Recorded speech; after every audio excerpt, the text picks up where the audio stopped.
بسم اللہ الرحمن الرحیم. Welcome to the revival experience. آج کا ہمارا جو ایپیسوڈ ہے وہ ایک اسپیشل ایپیسوڈ ہے، مبارک ثانی ورسز دا اسٹیٹ. آپ نے یقیناً اس کیس کے بارے میں سنا بھی ہوگا اور اس کے بارے میں پڑھا بھی ہوگا. یہ قادیانیت سے متعلق ایک مشہور کیس ہے.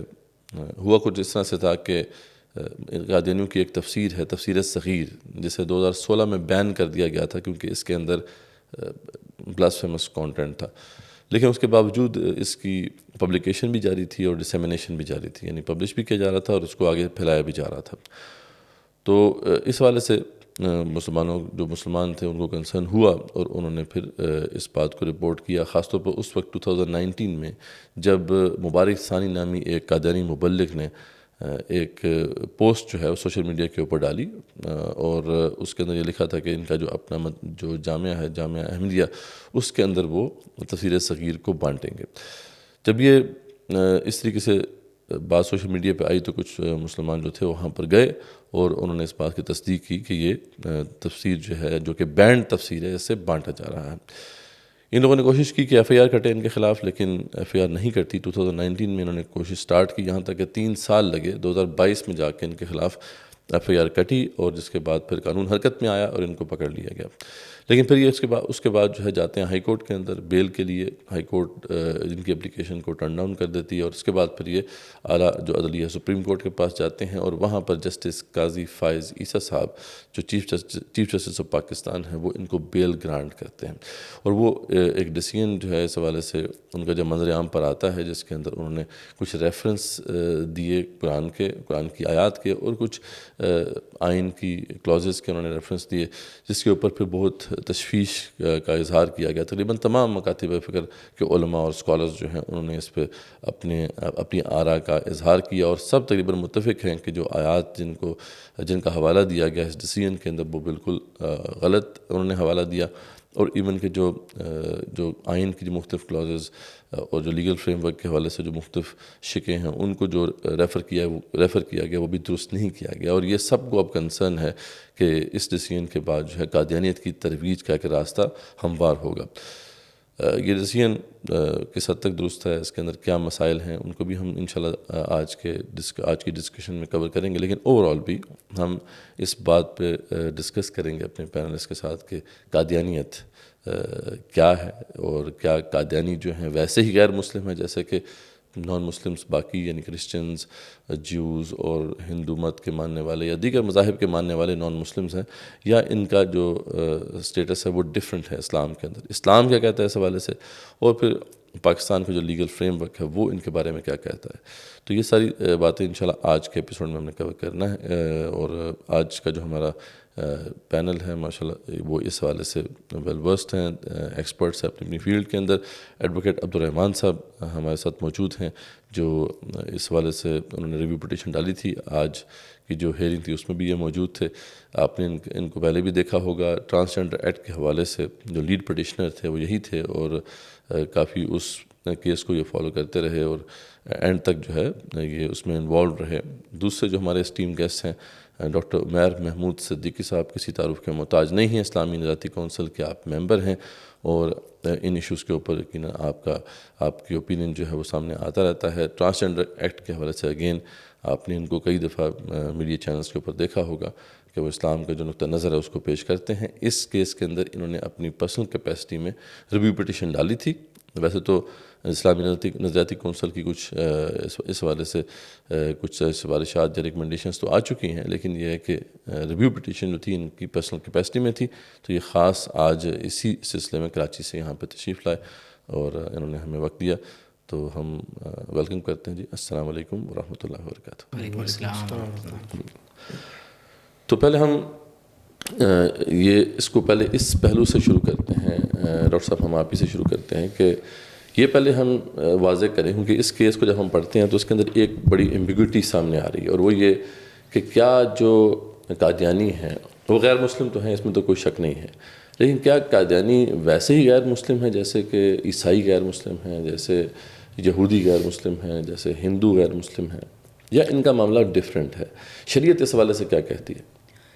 بسم اللہ الرحمن الرحیم. بہت شکریہ، آپ نے بہت اہم عنوان پر آج گفتگو کی دعوت دی ہے. قادیانی بنیادی طور پر نہ صرف ختم نبوت کے منکر ہیں، بلکہ اگر آپ اس ڈیبیٹ کو ہسٹوریکلی دیکھیں اور ان کے لٹریچر کا مطالعہ کریں تو معلوم یہ ہوتا ہے کہ وہ سخت بلاسفیمس کنٹینٹ سے فل ہے۔ تو قادیانیت محض ختم نبوت کا انکار نہیں، بلکہ اس میں اللہ تعالیٰ کی توہین، نبی کریم صلی اللہ علیہ وآلہ وسلم اور کل انبیاء علیہم السلام کی اہانت، اور اس کے ساتھ ساتھ صحابہ کرام، اہل بیت اور قرآن مجید کی نعوذ باللہ توہین اور اہانت اس میں پائی جاتی ہے۔ اور اگر آپ اس کو قرآن و سنت کے تناظر میں اور بالخصوص اجماع امت کے تناظر میں دیکھیں تو نبی کریم صلی اللہ علیہ وآلہ وسلم کی عہد رسالت میں ہی اور وصال مبارک سے قبل ہی کچھ لوگوں نے دعوی نبوت کر دیا تھا۔ ان میں مسلمہ کذاب اور اسود انسی یا انسی شامل ہیں۔ اسود انسی کو تو آپ صلی اللہ علیہ وسلم کی حیات طیبہ میں ہی حضرت فیروز دیلمی رضی اللہ تعالیٰ عنہ نے، جنہیں آپ صلی اللہ علیہ وسلم نے بھیجا تھا، حضرت فیروز نے اسے قتل کر دیا۔ اور مسلمہ کذاب نے جب آپ صلی اللہ علیہ وسلم کو خط لکھا تو نبی کریم صلی اللہ علیہ وآلہ وسلم نے اس کو جواب میں جو خط لکھا ہے اس میں اسے کذاب لکھا ہے، من محمد الرسول اللہ الی مسیلمۃ الکذاب۔ تو قیامت تک آنے والے لوگوں کے لیے ایک پالیسی کو واضح کر دیا گیا کہ والسلام علی من اتبع الہدی، کہ اسلامی ریاست میں سلامتی اس کے لیے ہے جو ہدایت کی پیروی کرتا ہے۔ اب آپ دیکھیے کہ نبی کریم صلی اللہ علیہ وسلم نے تو اسے کذاب فرما دیا۔ اب قرآن مجید میں سورہ فتح کی آیت نمبر 16 ہے، قل للمخلفین من الاعراب ستدعون الی قوم اولی باس شدید تقاتلونہم او یسلمون، کہ وہ لوگ جو جہاد میں پیچھے رہ گئے تھے آپ انہیں بتا دیجئے کہ ان قریب تمہیں ایک ایسی سخت جنگجو قوم کی طرف جہاد کے لیے بلایا جائے گا کہ ان کے ساتھ دو باتیں ہوں گی، کہ تم ان سے جہاد کرو گے یا وہ مسلمان ہو جائیں گے۔ تو صحابہ کرام کہتے ہیں کہ ہمیں نہیں معلوم تھا کہ یہ کس گروہ کے بارے میں آیت نازل ہوئی ہے، لیکن جب حضرت ابوبکر صدیق رضی اللہ تعالیٰ عنہ نے ہمیں جنگ یمامہ کی طرف دعوت دی تو اس وقت معلوم ہوا کہ یہ آیت صدیق اکبر رضی اللہ تعالیٰ عنہ کے بارے میں نازل ہوئی ہے۔ پھر نبی کریم صلی اللہ علیہ وآلہ وسلم کے پاس جب یہ دو لوگ خط لے کر آئے ہیں، ابن اسال اور عبداللہ بن نواحہ، تو تقریباً تمام ہی بڑی کتب احادیث میں اور سیرت نگاروں نے اس واقعے کو لکھا ہے کہ آپ صلی اللہ علیہ وسلم نے اس لکھے ہوئے دعوی نبوت کے بارے میں سوال کیا۔ دیکھیں مسلمہ کذاب نے نبی کریم صلی اللہ علیہ وآلہ وسلم کی رسالت کا انکار نہیں کیا تھا۔ اگر آپ اس کے خط کے ٹیکسٹ کو دیکھیں تو وہ لکھتا ہے کہ نعوذ باللہ من مسیلمۃ رسول اللہ الی محمد الرسول اللہ، نعوذ باللہ من ذالک، اپنا نام پہلے لکھا، خود کو رسول ڈکلیئر کیا۔ حضور علیہ الصلوۃ والسلام کی رسالت کا وہ منکر نہیں تھا۔ تو آپ صلی اللہ علیہ وسلم نے ان دونوں سے جو خط لے کر آئے تھے پوچھا فما تقولان انتما، تم دونوں اس کے بارے میں کیا کہتے ہو؟ تو انہوں نے کہا نقول کما قال، ہم بھی وہی کہتے ہیں جو مسلمہ کذاب نے کہا ہے۔ تو اس سے ایک سوال سامنے آیا کہ اگر اسلامی ریاست میں ایک جھوٹے نبی کا لکھا ہوا دعوی نبوت ہے اور کوئی شخص اس دعوی نبوت کو پرنٹ کرتا ہے، اس کی تشہیر و باقاعدہ ترویج کرتا ہے، اس کو بطور نصاب اسلامی ریاست میں لوگوں کو پڑھاتا ہے، اس کی وجہ سے کچھ لوگ مرتد بھی ہو جاتے ہیں یا بعد میں ان کی اپنی ایک کمیونٹی بن جاتی ہے، تو کیا اسلامی ریاست میں اس کی اجازت ہو سکتی ہے؟ تو آپ دیکھیں کہ آپ صلی اللہ علیہ وسلم نے فرمایا کہ واللہ لولا ان الرسول لا تقتل لضربت اعناقکما، اللہ کی قسم اگر رسول کو، یعنی یہاں رسول بمعنی ایمبیسیڈر ہے، کہ سفیر کو اگر قتل کرنا جائز ہوتا تو میں تم دونوں کو خود قتل کر دیتا۔ اب اس سے جو اگلی بات ہے وہ بہت اہم ہے کہ حضرت عثمان غنی رضی اللہ تعالیٰ عنہ کا دور ہے۔ اب آپ دیکھیں حضرت ابوبکر صدیق رضی اللہ تعالیٰ عنہ کا دور خلافت، ٹھیک ہو گیا، فاروق اعظم رضی اللہ تعالیٰ عنہ کا دور خلافت گزر گیا، اور اس بات کو کم و بیش یعنی 14 سال 15 سال گزرنے کو ہیں۔ عثمان غنی رضی اللہ تعالیٰ عنہ کے عہد مبارک میں عبداللہ بن مسعود رضی اللہ تعالیٰ عنہ کوفہ کے گورنر منتخب ہوتے ہیں، اور آپ رضی اللہ تعالیٰ عنہ کی یعنی گورنرشپ کے دور میں بعض روایات میں تو کسی اور شخص کا ذکر ہے، لیکن جو اکثر روایات ہیں ان میں حضرت حارث بن مدرب رضی اللہ تعالیٰ عنہ کا ذکر ہے۔ کہ وہ ایک مسجد کے پاس سے گزرے، وہ مسجد بنو حنیفہ کہلاتی تھی، اور یہ وہ افراد تھے جو بہت پرامن رہ رہے تھے، یہ کوئی جنگ نہیں کر رہے تھے. تو انہوں نے مسجد بنو حنیفہ میں بیٹھ کر باقاعدہ باضابطہ طور پر جو ہے وہ اپنی نماز پڑھتے تھے، اور مسلمہ کذاب کا جو جھوٹا کلام ہے نعوذ باللہ اس کی تربیت دیا کرتے تھے. تو حضرت ابن مسعود رضی اللہ تعالیٰ عنہ کے پاس وہ فوراً حاضر ہوئے اور ان سے جا کر عرض کی کہ آپ یہ بات سمجھ لیجئے کہ مجھے کسی کے بارے میں کوئی بغض اور عداوت نہیں ہے، لیکن یہ مسلمہ کذاب پر ایمان لاتے ہیں. لفظ ہیں حدیث کے کہ یہ مسلمہ کذاب پر ایمان لاتے ہیں. آپ نے پولیس کو بھیجا، شرطہ حدیث کا لفظ ہے کہ پولیس کو آپ نے بھیجا، فوری طور پر ان سب کو اریسٹ کیا گیا.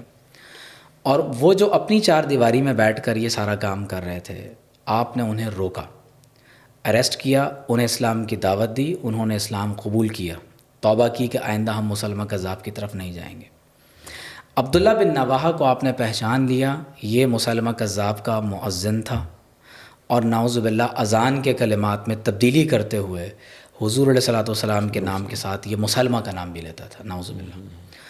تو آپ نے فرمایا کہ تم اب سفیر نہیں ہو، اور حضور صلی اللہ علیہ وسلم کے فرمان کے مطابق تمہارا قتل تو ریاستی طور پر اسی وقت واجب ہو گیا تھا، اور آپ نے پھر اس کو سریعام بازار میں قتل کیا. تو اگر میں آپ کے سوال کے جواب کو کنکلوڈ کروں تو عقیدہ ختم نبوت ضروریات دین میں سے ہے، اس کا انکار کفر ہے اور انسان دائرہ اسلام سے خارج ہو جاتا ہے. اگر کوئی نماز، روزہ، حج، زکوٰۃ یا دین کے تمام تر پہلوؤں کو ادا کر رہا ہو تو کل پر ایمان لانا ایمان ہے، اور کسی جز کا انکار انسان کو دائرہ کفر کی طرف لے جاتا ہے. اور قادیانیت صرف ختم نبوت کا انکار نہیں ہے، بلکہ یہ بنیادی طور پر توہین رسالت پر مبنی ایک کلٹ ہے. تو وہ نوجوان جو ہماری گفتگو سن رہے ہیں، جو عام طور پر سمجھتے ہیں کہ جناب یہ ہیومن رائٹس کا پرابلم ہے، تو آپ دیکھیے کہ اس میں مسلمانوں کی آئیڈینٹی کا پرابلم کھڑا ہوتا ہے. اگر میں سادہ لفظوں میں سمجھاؤں تو منافق اگر اپنے نفاق کو ایک مذہب ڈکلیئر کر دے اور اپنے لیے وہ مذہبی رائٹس ڈیمانڈ کرے جو اسلام کے لیے ہیں، تو ظاہر ہے کہ اسے وہ رائٹس نہیں دیے جا سکتے. ٹھیک ہو گیا. تو بنیادی طور پر جو انکار ختم نبوت ہے یہ کفر ہے، اور ایسا کفر ہے کہ یہ اسلامی ریاست کے خلاف اعلان جنگ ہے، اور اسے عام غیر مسلموں پر قیاس نہیں کیا جا سکتا. جزاک اللہ خیر. یعنی بڑا کلیئرلی آپ نے اپنا موقف پیش کیا ہے، اور یہ بالکل یہ بات درست ہے کہ یعنی ایک عام، جیسے آپ نے بتایا کہ ایک عام نان مسلم جو ہے وہ تو ہماری کتاب کو استعمال نہیں کرتا، نہ ہماری کتاب کی ترویج کرتا ہے، بلکہ ایک ایسا شخص جو کہ اپنے آپ کو یہ کہتا ہے کہ وہ مسلمان ہے حالانکہ وہ مسلمان نہیں ہے، جیسا کہ آپ نے منافق کا ذکر کیا، اور اس کے بعد پھر وہ ہماری جو ریلیجس ٹیکسٹ ہیں ان کو تحریف کر کے اگر وہ پھیلاتا ہے تو یہ ایک اور قسم کا کرمنل ایکٹ ہے جو وہ کرتا ہے.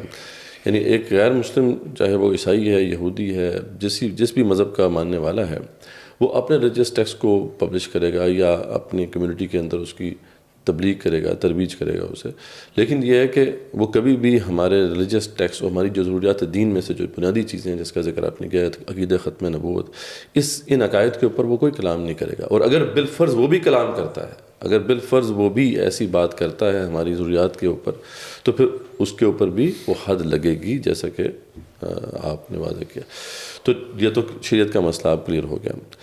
اصل میں جب ہم ڈیسیژن کو پڑھتے ہیں تو اس کے اندر ہمیں یہ لگتا ہے، ایسا لگتا ہے جیسے کہ شاید جو لیگل انسٹرومنٹ، اب ہم اس طرف آتے ہیں کہ جو لیگل انسٹرومنٹ اس کے لیے بنایا گیا، کیونکہ ایک تو یہ ہے کہ شریعت کیا کہتی ہے، دوسرا یہ ہے کہ ہمارا جو قانون ہے پاکستان کا وہ کیا کہتا ہے. اس میں کوئی شک نہیں ہے کہ ہمارا جو آئین ہے اس کے اندر یہ بنیادی پرنسپل تو طے ہے کہ کوئی بھی یہاں لیجسلیشن قرآن و سنت سے منافی نہیں ہوگی. لیکن بہرحال یہ کہ کوئی بھی لیگل انسٹرومنٹ اگر آپ کو بنانا ہے، پہلے اسے ڈیولپ کرنا پڑے گا، پھر اس کو امپلیمنٹ کرنا پڑے گا، اور پھر یہ ہے کہ یہ بھی ہو سکتا ہے کہ کوئی امپلیمنٹیشن اگر کسی انسٹرومنٹ کی ہوتی ہے اس وقت اس کی کچھ ایسی چیزیں سامنے آئیں کہ جس کو امینڈ بھی کرنا پڑے. تو ہم اس طرف آتے ہیں کہ from legal point of view کہ جو لیگل انسٹرومنٹ اس حوالے سے بنے، جیسے ہم دیکھتے ہیں کہ اس میں پہلے جو ہے کانسٹیٹیوشنل امینڈمنٹ ہوئی تھی 1974 میں.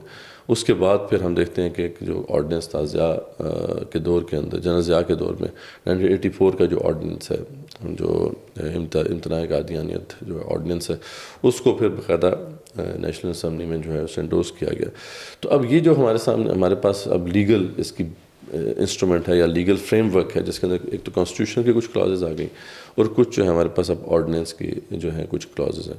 تو یہ کیا انف ہیں؟ کیا اس جو ڈاکٹر صاحب نے جس طریقے سے واضح کیا ہے کہ اسلام کا موقف کیا ہے، کیا یہ ان کو اسلام کا جو موقف ہے ان لیٹر اینڈ اسپرٹ اس کو امپلیمنٹ کرنے کے لیے کافی ہیں یا اس کے اندر کچھ فلاء رہ گیا ہے؟ جی بہت شکریہ، آپ نے موقع دیا اس اہم موضوع پہ گفتگو کرنے کا. اس کی قانونی حیثیت کو سمجھنے سے پہلے ہمیں تھوڑا سا تاریخی پس منظر جو قانونی ہے خاص طور پہ اس پہ بھی دیکھنا چاہیے. قادیان جو انڈیا میں واقع ہے وہاں سے یہ فتنہ شروع ہوا. پاکستان بننے سے پہلے بھی اس پر علماء کا اور مذہبی طبقے کا بہت زیادہ ریزسٹنس تھی، مزاحمت تھی. وہ کیوں تھی؟ وہ اس لیے کہ جو ڈاکٹر صاحب نے بیان کیا کہ ان کے عقائد میں بہت سارے ایسی چیزیں ہیں جو ارتداد سے اور تحریف سے، صحابہ کرام کی توہین رسالت اور اس طرح کے ان کے جو کنٹینٹس ہیں، جو مذہبی کنٹینٹس جن کو یہ کہتے ہیں، تو اس کی سد باب کے لیے علماء نے اپنے اپنے طور پر تحریکات شروع کی. وہ بڑھتے بڑھتے جب پاکستان قائم ہو گیا تو اس دوران بھی مختلف موقعوں پر تحریکیں چلتی رہیں اور بالآخر جب 1973 کا قانون بنا تو دستور بنا تو اس کے بعد یہ محسوس کیا گیا کہ اس کے بھی قانونی جو تدارک ہے وہ بہت ضروری ہے. تو اس کو سامنے رکھتے ہوئے 1974 میں سپٹمبر 1974 میں constitution amendment, second constitution amendment لائی گئی، جس کا بنیادی مقصد یہ تھا کہ کانسٹیٹیوشن میں یہ بات واضح کی جائے کہ مسلمان کی تعریف کیا اور غیر مسلم کی تعریف کیا. تو آرٹیکل 260 اس کا سب آرٹیکل 3 اور اس کا سیکشن اے اور بی، اس میں یہ باقاعدہ ڈیفائن کیا گیا کہ مسلمان کون ہے، اور اس تعریفات کو مزید اس طرح سے وہ کیا گیا، اس میں وسعت دی گئی کہ مسلمان کی ڈیفینیشن میں یہ چیز شامل ہے کہ وہ اللہ تعالیٰ کی وحدانیت کے ساتھ ساتھ حضور صلی اللہ علیہ وسلم کی ختم نبوت پر بھی کامل ایمان رکھتا ہو اور کسی کو بھی مسلم معبود یا کوئی ریفارمرز نہ سمجھتا ہو. تو اس بنیاد کے اوپر دوسری جو امینڈمنٹ کا ایک اور حصہ یہ تھا کہ قادیانیوں کو نان مسلم ڈکلیئر کرنے کے بعد انہیں کچھ اقلیتی نشستیں بھی فراہم کی گئیں کہ وہ پروونشل اسمبلیز میں باقاعدہ قومی assembly as a minority consider ہوں گے. اب یہاں کے بعد کیا ہوتا ہے کہ یہاں چاہیے یہ تھا کہ قادیانی اور احمدی لوگ جو ہیں وہ اپنے آپ کو ان سارے سرگرمیوں کو، اس قانونی دستور کو اور پرووینس کو تسلیم کر لیتے اور اپنے آپ کو بعض اور ممنوع رکھتے کہ ٹھیک ہے ہم غیر مسلم ہیں، ہم اسلام کا نام نہ لیتے. لیکن وہ اس بات پر بضد رہے اور مصر رہے اور اڑے رہے کہ ہم نے ہر صورت میں اسلام، ہم حقیقی مسلمان ہیں اور باقی مسلم لوگ جو ہیں وہ غیر مسلم ہیں. بلکہ اب انہوں نے اپنی یہ حکمت عملی بنا لی کہ ہم بہتر مسلمان ہیں اور ہم مسلمانوں کے اندر ہی ریفارم کرنے کے لیے آئے ہیں. تو ان چیزوں کو سامنے رکھتے ہوئے اس بات پر پھر ابھی کیونکہ دستوری امینڈمنٹس کے باوجود بھی معاملہ اور جو نزاکت ہے صورتحال کی وہ مسلسل جاری رہی. تو 1984 میں امتناع قادیانیت آرڈیننس پیش کیا گیا، جس کے اندر ایسے جو تعزیرات پاکستان ہے اس میں ایسی سیکشنز کو متعارف کروایا گیا کہ اگر کوئی شخص قادیانی ہو اور خود کو مسلمان ظاہر کرے اور اپنے مذہب کی تبلیغ وغیرہ کرے تو وہ اس کے کتنی سزا ہوگی اور اس کو جرم ڈکلیئر کیا گیا. اس سلسلے میں تفصیلات آپ دیکھ سکتے ہیں کہ 295 295A 295B 298 298BC یہ انٹروڈیوس کروائی گئی، جس کے ساتھ مختلف جو افعال ہیں ان کو جرم ڈکلیئر کر کے ان کے ساتھ ان کی سزا بھی بتا دی گئی.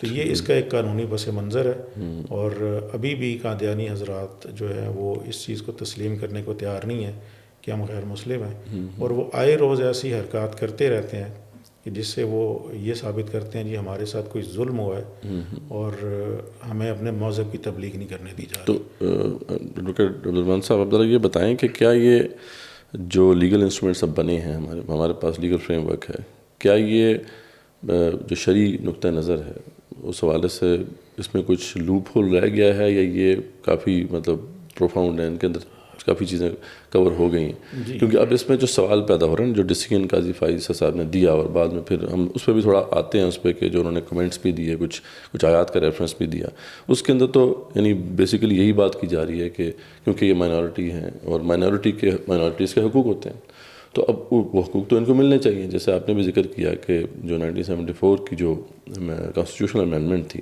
اس کے اندر ان کو ایک مائنورٹی کے طور پہ تسلیم کیا گیا اور ان کے لیے سیٹیں بھی رکھی گئیں. تو اب یہ شریعت کیا کہتی ہے؟ جیسے ڈاکٹر صاحب نے واضح کیا، بالکل واضح ہے کہ یہ مائنورٹی اس طریقے سے تو نہیں ہے، کیونکہ ان کے جو افعال ہیں یا ان کے جو ایکٹس ہیں ان سے تو توہین مذہب کا مسئلہ ہوتا ہے، توہین دین کا مسئلہ ہوتا ہے، اس کے ضروریات دین کے اوپر ایک آنچ آتی ہے ان کی اگر کوئی بھی سرگرمیاں ہوتی ہیں تو کیا یہ والا جو پہلو ہے یہ ہمارے لیگل فریم ورک میں ڈسٹنکٹیولی کورڈ ہے، یا کوئی ایسا کیس جیسے وہ 1993 کا ایک جو کیس ہے جس کا اکثر حوالہ دیا جاتا ہے جو غالباً ضیاء الدین کیس ہے، تو اس کے بارے میں تھوڑا سا بتائیں کہ اس میں کیا ہوا تھا، اور کیا یہ ڈسٹنکشن کہیں پہ ہمارے اوور آل جو لیگل فریم ورک ہے اس کے اندر اسٹیبلش ہوئی ہے کہیں پہ یا نہیں؟ کیونکہ یہ بڑا امپورٹنٹ جی مدثر صاحب، اس میں تھوڑا سا مزید بتاؤں کہ جب 1984 میں امتناعی قادیانیت آرڈیننس آیا تو قادیانی حضرات میں سے 2 افراد نے یہ شریعت کورٹ میں، فیڈرل شریعت کورٹ میں ایک پٹیشن فائل کی کہ یہ جو امتناعی قادیانیت آرڈیننس کے ذریعے 295 اور 298 اور اس کی ذیلی دفعات جو شامل کی گئی ہیں انہیں غیر اسلامی تصور کیا جائے اور ان ڈکلیئر کیا جائے. تو اس پر 1984 میں فیڈرل شریعت کورٹ کے بینچ نے بڑی مفصل سے، میں اپنی طرف سے کوئی تبصرہ اس لیے نہیں کرنا چاہ رہا کہ قانونی دلائل کی روشنی میں جو ایک چیز ثابت شدہ وہی آپ کے سامنے رکھوں، تو 1984 میں ایک ججمنٹ پاس کی فیڈرل شریعت کورٹ نے جس کا ریفرنس ہے، اس کو مجیب الرحمان کیس کہا جاتا ہے، 1985 PLD 1985 FSC 8.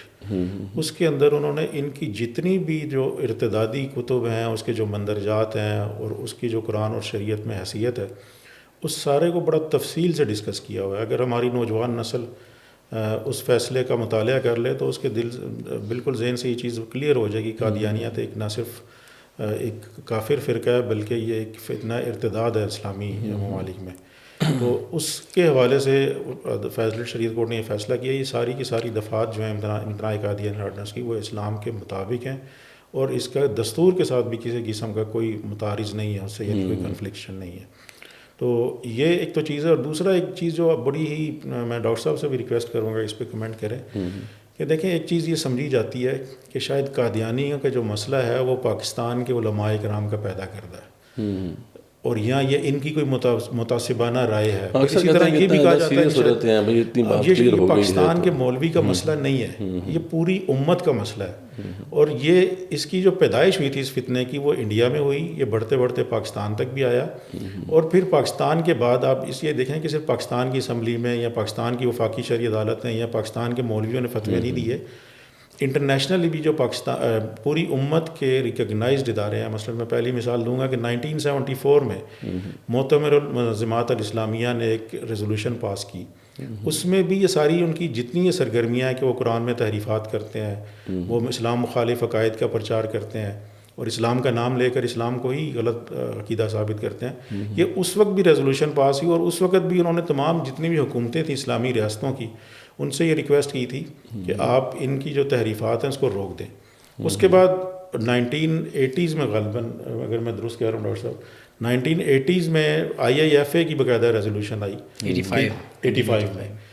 اب یہ جو ایرا ہے یہ بڑا امپورٹنٹ ہے 1974 سے لے کر 84-85 کا. اس کے اندر بھی ان کی سرگرمیاں بڑی تیز ہو گئی تھیں. اس میں بھی IIFA میں باقاعدہ یہ ریزولوشن پاس ہوا کہ قادیانی لوگ جو ہیں یہ مرتد ہیں اور یہ ان کے ساتھ کسی قسم کا کوئی آپ کو مطلب ان کو رعایت کے مستحق نہیں ہے اور یہ جو قرآن میں اور اس طرح کی تحریفات کرتے ہیں اس کا سد باب کریں اسلامی جتنی بھی جماعتیں ہیں اور حکومتیں ہیں. چلیں اس پہ ڈاکٹر صاحب ذرا آپ بھی کمنٹ کریں کہ جیسا آپ نے وضاحت کی اپنے انیشل جو آپ کی ایکسپلینیشن تھی اس میں کہ یعنی یہ جو ہے ایک ارتداد کا بھی معاملہ ان کے اندر ہے. پھر اس کے علاوہ یہ یعنی ایک جو ہے زندیق بھی ہم انہیں کہتے ہیں، یعنی ریلیجس جو ٹیکسٹ ہے اس کے اندر ان کے لیے زندیق کا لفظ بھی استعمال ہوا ہے. بعض اسکالرز نے ملحد کا لفظ بھی ان کے لیے استعمال کیا.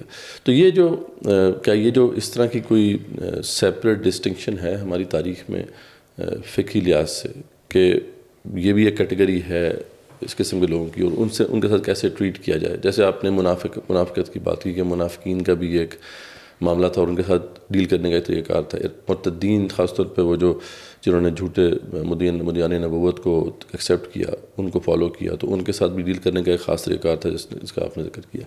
تو اس پہ بعد میں فقہ اسلامی میں کوئی ڈسکشن رہی ہے کہ کیسے ان کے ساتھ بات کرنا ہے، بات کی جائے، کیسے ڈیل کیا جائے؟ تقریباً جتنی اسلامی تاریخ پرانی ہے اتنا ہی اس مسئلے کی تاریخ بھی پرانی ہے، اور کیونکہ ذکر قرآن میں آ گیا، آپ صلی اللہ علیہ وسلم کی حدیث میں ہے، صحابہ کا اجماع ہو گیا جنگ یمامہ میں، صحابہ کا اجماع ہو گیا کہ جو انکار ختم نبوت ہے یہ اسلامی ریاست کے خلاف اعلان جنگ ہے، اور جنگ یمامہ میں باقاعدہ جنگ کی گئی، اور جو ان کے باقی لوگ تھے آپ دیکھیں کہ کس طرح عثمان غنی رضی اللہ تعالیٰ عنہ کے دور میں ان کو پرائیویٹلی بھی اپنی جو سرگرمیاں ہیں وہ جاری رکھنے کی اجازت نہیں دی گئی، اور تاریخ اسلامی میں تقریباً 40 سے زیادہ مشہور اور کچھ غیر معروف لوگ ایسے ہیں جو امام مہدی یا مسیح موعود یا نبی ہونے کا نعوذ باللہ دعویٰ کر چکے ہیں۔ حدیث میں 30 کذاب اور دجالوں کا ذکر ہے، اس سے مراد یہ ہے کہ جو بڑے کذاب اور دجال ہوں گے وہ 30 چھوٹے کذاب اور تو زیادہ ہو سکتے ہیں۔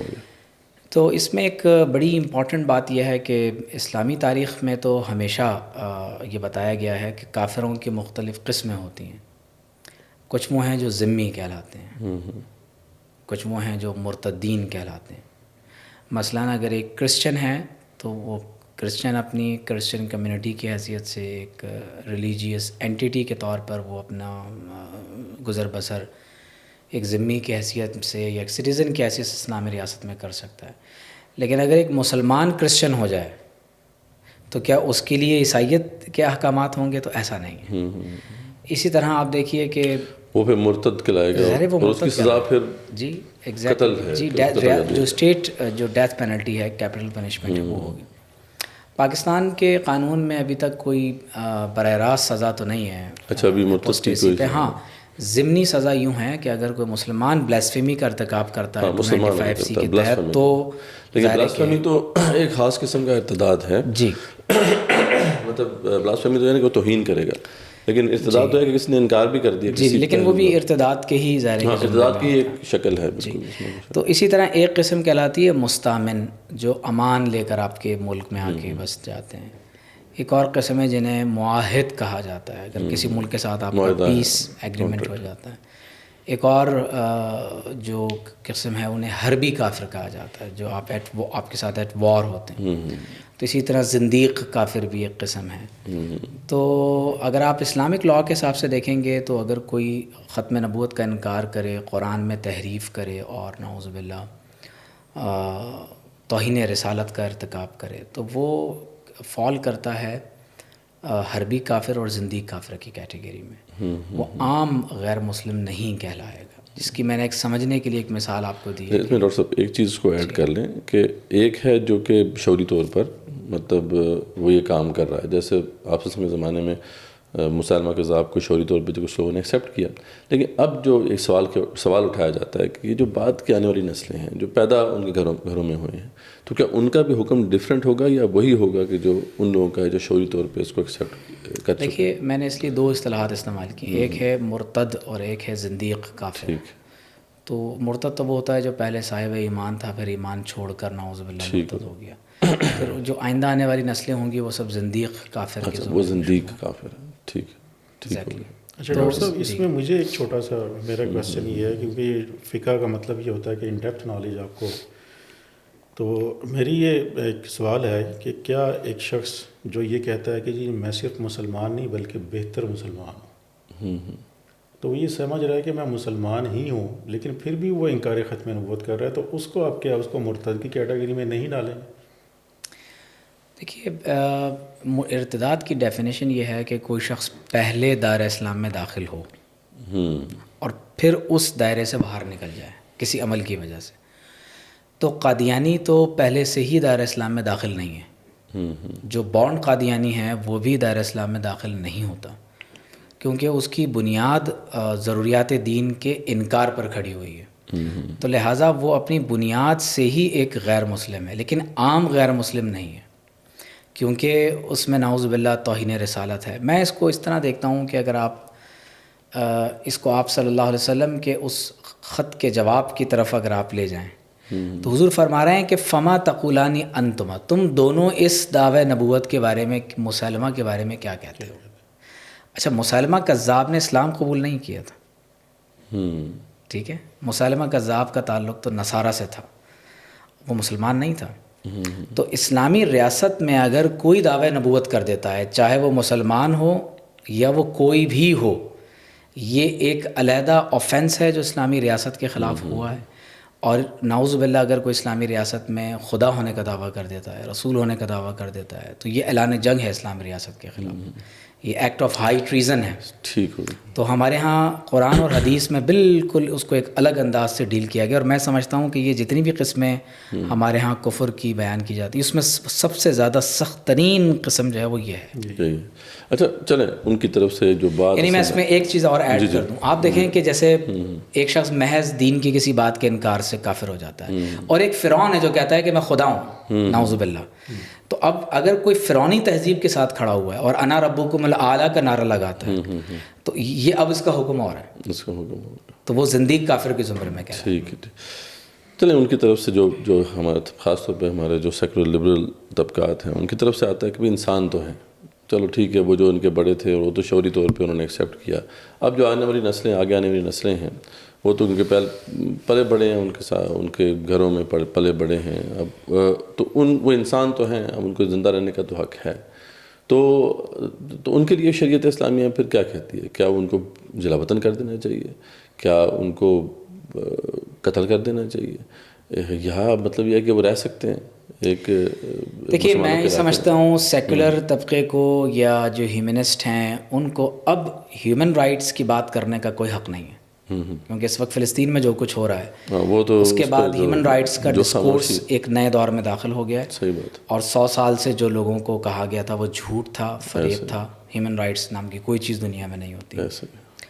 فلسطین کے مسلمانوں کا جس انداز سے کچھ تو خون کیا گیا ہے، تو یہ بات واضح ہو گئی ہے کہ دنیا 2 حصوں میں تقسیم ہے. ایک وہ ہیں جو ابن آدم کی عزت اور تکریم کے قائل ہیں، اور ایک وہ ہیں جو انسان کو انسان سمجھنے کے لیے تیار نہیں. تو ہیومن رائٹس کی تو میرا خیال ہے بات کرتے ہوئے اب لوگوں کو شرم آنی چاہیے اگر کوئی سیکولر طبقہ اس طرح کی بات کرتا ہے. لیکن اینی ہاؤ شریعت اسلامیہ میں جس طرح سے آپ دیکھیں کہ کوئی شخص کہے کہ ایک شخص سوسائڈ بامبر ہے، ایک شخص دہشت گردی کرتا ہے، بم دھماکے کرتا ہے، تو ظاہر ہے کہ بحیثیت انسان جو کسی مرتد کو اسلامی سزا دیتے ہوئے اس کے بھی حقوق ہیں، تو جو حقوق اس کے بنتے ہیں وہ اس کو ضرور دینے چاہیے. لیکن ڈیتھ پینلٹی جو ہے وہ ریاست کا حق ہے، ریاست کو چاہیے کہ وہ شرعی طور پر اس کا نفاذ کرے. ٹھیک ہو گیا. لیکن اس میں بھی ان کے حقوق ہیں. مثال کے طور پر مسلح نہیں کیا جائے گا. مثلاً اگر کھانا پیش کرنا ہے، پانی پیش کرنا ہے، جو قیدی کے حقوق ہو سکتے ہیں، یا اگر کسی پر اسلام، آپ کیا ریکمینڈ کر رہے ہیں اگر کسی پر اسلام واضح نہیں ہے تو اس کو قید کیا جا سکتا ہے 3 روز تک. میں عرض کر رہا ہوں کہ وہ لوگ جو کہ بعد میں اب آئے ہیں نا، مطلب نئی نسل آئی ان کی، جو اب تو 3rd 4th جنریشن چل رہی، تو وہ جو لوگ ہیں کیا ان کے ساتھ ہم کیسے ٹریٹ کریں؟ وہ انسان تو ہیں. دیکھیں اس کے 2 پہلو ہیں نا. میں تو پہلے شریعت کا واضح حکم بتا رہا ہوں کہ شرعی حکم تو یہ ہے کہ اسلامی ریاست میں ایسے لوگوں کی کوئی جگہ نہیں ہے. اچھا، یعنی یوں فرض کر لیں کہ کیا کسی ریاست میں ایک نئی سپریم کورٹ بنانے کی اجازت ہو سکتی ہے؟ کیا کسی ریاست میں ایک علیحدہ خطے میں نیا صدر، وزیر اعظم، نئی کابینہ، ان کی الگ فوج؟ یہ تو نہیں ہو سکتا. تو جیسے اسٹیٹ ود ان اسٹیٹ کی اجازت نہیں ہو سکتی، تو اسلامی ریاست میں کسی ایک ایسی حیثیت کے جس میں ایک خدا ہو، ایک نبی ہو، ان کی اپنی مذہبی کتاب ہو، اسلامی ریاست میں اس کی گنجائش نہیں ہو سکتی. یہ پاسبل نہیں ہے. اگر یہ تسلیم کر لیا جائے تو پھر اسلامی ریاست کا وجود ختم ہو جاتا ہے. اچھا، یہ بنیادی بات ہے. اب ایک دوسرا بات کر رہے ہیں کہ یہ آپ کا اوپینین ہے، یہ شرعی اوپینین ہے، یا یہ اس پہ کنسنسس ہے؟ یہ اسلام کی ریپریزنٹیشن ہے، یہ کسی سیٹ، یس یہ کنسنسس ہے، یس یہ کنسنسس کے ساتھ بات ہے. اگر ایسا نہ ہوتا، کیا شیعہ سنی میں بھی اس میں اختلاف ہے؟ یہ ایک الگ شیعہ سنی کا مسئلہ تو ایک الگ بحث ہے. اچھا، لیکن اہل سنت کے اندر اس میں اجماع ہے. دیکھیں ایک بنیادی بات دیکھیے نا، کیونکہ یہ بات بڑی ضروری ہے. دیکھیے جنگ یمامہ میں کل صحابہ کرام شریک ہوئے ہیں، سینکڑوں صحابہ اس میں شہید ہوئے ہیں. امت کی 1400 سالہ تاریخ میں کبھی کسی ایسے گروہ کو قبول نہیں کیا گیا جو قرآن میں تحریف کر رہے ہوں، نعوذ باللہ نبوت کے دعوے دار ہوں. امت میں کبھی ایسے گروہ کو قبول نہیں کیا گیا. اس پر امت کا اتفاق اور اجماع ہے، کنسنسس ہے. جی، میں یہ کنسنسس کی بات میں مزید اس میں بڑھاؤں گا. دیکھیں جو فیڈرل شریعت کورٹ میں جس کا میں نے ذکر کیا فیصلے کا، اس میں اہل تشیع اہل سنت کے بڑے جید علماء شامل تھے جی، اور وہ جاتے تھے، جس میں علامہ طاہر القادری صاحب بریلوی مکتبہ فکر کی طرف سے تھے، صدر الدین رفاعی صاحب تھے، مولانا محمود احمد غازی صاحب تھے، اور گجرانوالہ سے علامہ تاج الدین حیدری صاحب آیا کرتے تھے. تو اس وقت بھی ایسا کوئی ڈفرینسز نہ اب ہے نہ پہلے تھے کہ اہل سنت اور اہل تشیع. اسی طرح مقدمہ بہاولپور کو بھی آپ دیکھیں تو اس میں تمام مکاتب فکر کے علماء. پھر اس میں اور چیز میں ایڈ کروں کہ دیکھیں جو خلیفہ اور اہل بیت کا جو تصور ہم نے اسلام میں ملتا ہے، یہی مینوان تصور وہ اپنے مرزا غلام احمد قادیانی کے جو رفقا ہیں ان کو یہ کہتے ہیں کہ یہ اہل بیت ہیں. اور یہ ممکن نہیں ہے کہ اہل تشیع حضرات اہل سنت کے ساتھ نہ ہوں. اس معاملے میں پوری امت کا اجماع اہل سنت اور اہل. ٹھیک ہو گیا. تو پھر ہم آتے ہیں لیگل فریم ورک کی طرف. تو وہی جو سوال میں نے پہلے پوچھا تھا کہ پھر اس میں کچھ لیگل فریم ورک میں کچھ کمی نہیں رہ گئی کہ اب یہاں دیکھیں کہ لیگل فریم ورک میں تو جیسے آپ نے ذکر کیا 1974 کی جو امینڈمنٹ ہوئی تھی اس میں تو ان کو مائنورٹی بھی کنسیڈر کیا گیا، ان کے لیے سیٹس بھی رکھی گئیں. تو یہ جو چیز ہے پھر اس کو بھی تو کریکٹ ہونا چاہیے یا نہیں ہونا چاہیے؟ دیکھیں لیجسلیشن کا پروسیس بڑا سلو ہوتا ہے، اور خاص طور پہ جب انٹرنیشنل پریشر بھی ہوتا ہے تو آج کل تو بہت مشکل ہو گیا کہ آپ اس پہ لیجسلیشن پراپر کریں. اور بلکہ میں تو یہ کئی دفعہ کہہ بھی چکا ہوں کہ 1991 کے بعد تو اسلامک پوائنٹ آف ویو سے لیجسلیشن تقریباً رک ہی چکی ہوئی ہے. تو یہ ایک افسوسناک پہلو ہے. اس حوالے سے میرا خیال ہے کہ ہماری مقننہ کو، پارلیمنٹ کو، مجلس شورا چاہے وہ قومی ہے یا صوبائی اسمبلی ہے، ان کو اس طرف توجہ دینی چاہیے اور اس طرح کی جو سرگرمیاں اس کا تدارک کرنا چاہیے. چلیں یہ تو اب کلیئر ہو گیا. یعنی یہ بات اصل میں اسٹیبلش ہونا اس لیے ضروری تھی کیونکہ جب ڈیسیژن کو ہم پڑھتے ہیں تو اب بہت سی کنفیوژن پیدا ہوتی ہیں. وہاں پہ قاضی فائز صاحب نے کچھ قرآن کی آیت کو بھی ریفر کیا، کچھ کلازز کو بھی ریفر کیا. اب یہ جاننا بڑا ضروری ہے آڈینس کے لیے بھی، یہ بہت ضروری چیز تھا کہ کیا شریعت کا پوائنٹ آف ویو کیا ہے اور ہمارا لیگل فریم ورک کیا کہتا ہے. اب ہم ذرا لیگل فریم ورک کی طرف آتے ہیں کہ چلیں لیگل فریم ورک وہ چیز تو کیپچر نہیں ہو سکی صحیح طریقے سے جو اسلام کا اصل پوائنٹ آف ویو ہے، لیکن کافی حد تک کور بھی ہوا. یہ بھی بڑی غنیمت ہے کہ ہماری پاکستان واحد ملک ہے جس کے جہاں جو ہے یہ لیگل فریم ورک ڈیولپ ہو سکا، جو ڈیولپ ہو چکا ہے اس وقت لیگل فریم ورک. اور اس میں 3-4 مختلف قسم کی چیزیں ہیں. اس میں کچھ تو یہ ہے کہ جو ان کے ٹیکسٹ سے متعلق ہے کہ یعنی وہ کوئی قرآن کی وہ تحریف نہیں کر سکتی، یا قرآن کے ترجمے کو جیسا کہ تفسیر صغیر میں ہے کہ اس کے اندر جو انہوں نے تحریفات کی ہیں تو اس کو بھی اس کی ڈسیمنیشن بھی جو ہے وہ جائز نہیں ہے، نہ پبلیکیشن جائز ہے نہ ڈسیمنیشن جائز ہے. اور اس کے لیے جو ہولی قرآن ایکٹ 2011 کا ذکر کیا جاتا ہے. اس کے علاوہ جو ہے اور بھی کچھ جو لیگل انسٹرومنٹس ہیں. یہ بتائیں کہ اس کا جو تدارک کرنے کے لیے، یا کیونکہ اب یہ تو ٹھیک ہے کہ اب مجبوری ہے ہماری، جو بھی ہماری مجبوری ہے کہ وہ رہ تو رہے ہیں ہماری اسٹیٹ کے اندر. اسلام جو پاکستان جو اسلام کے نام پہ بنا اور اسلامک اسٹیٹ ہے، اس کا کانسٹیٹیوشن تو یہی کہتا ہے، لیکن یہ ہے کہ پھر بھی مجبوراً ہمیں اب ان کے ساتھ ڈیل کرنا پڑتا ہے. لیکن ان کے ایکٹیویٹیز کو روکنے کے لیے کئی لیجسلیشنز ہوئیں.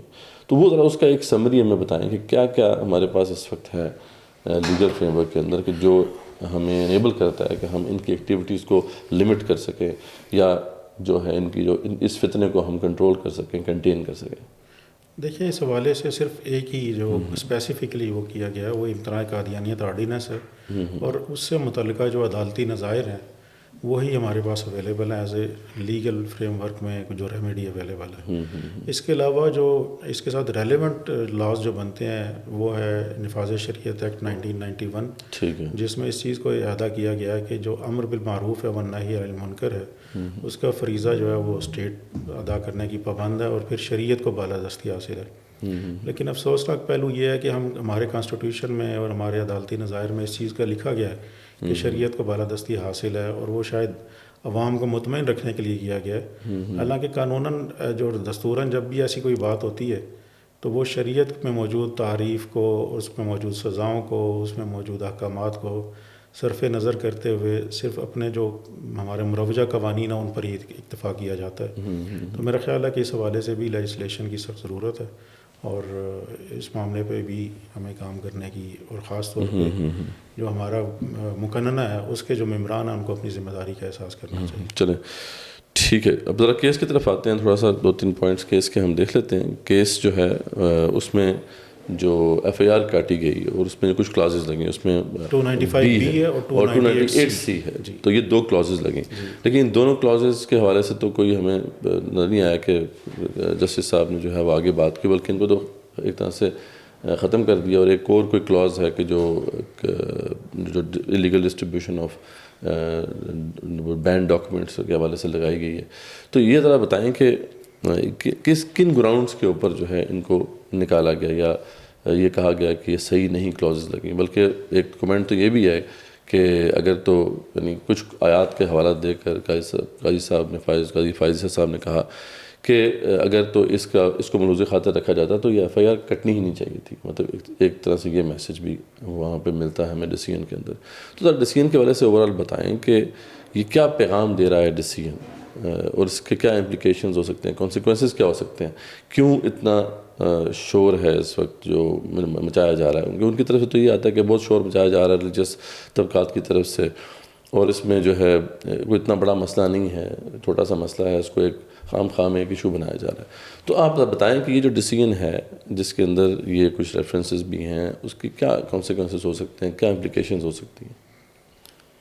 دیکھیں, معاملہ چونکہ سب جوڈس ہے تو اس کو میرا خیال ہے کہ اس طرح سے ہم ابھی بات نہیں کر پائیں گے.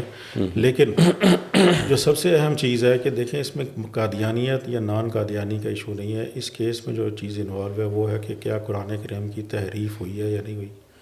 اور اس کے بعد دوسرا جو پوائنٹ ہے وہ یہ ہے کہ کیا کسی بھی اقلیت کو یہ حق حاصل ہے کہ وہ قرآن کریم میں تحریف کرے یا نہ کرے.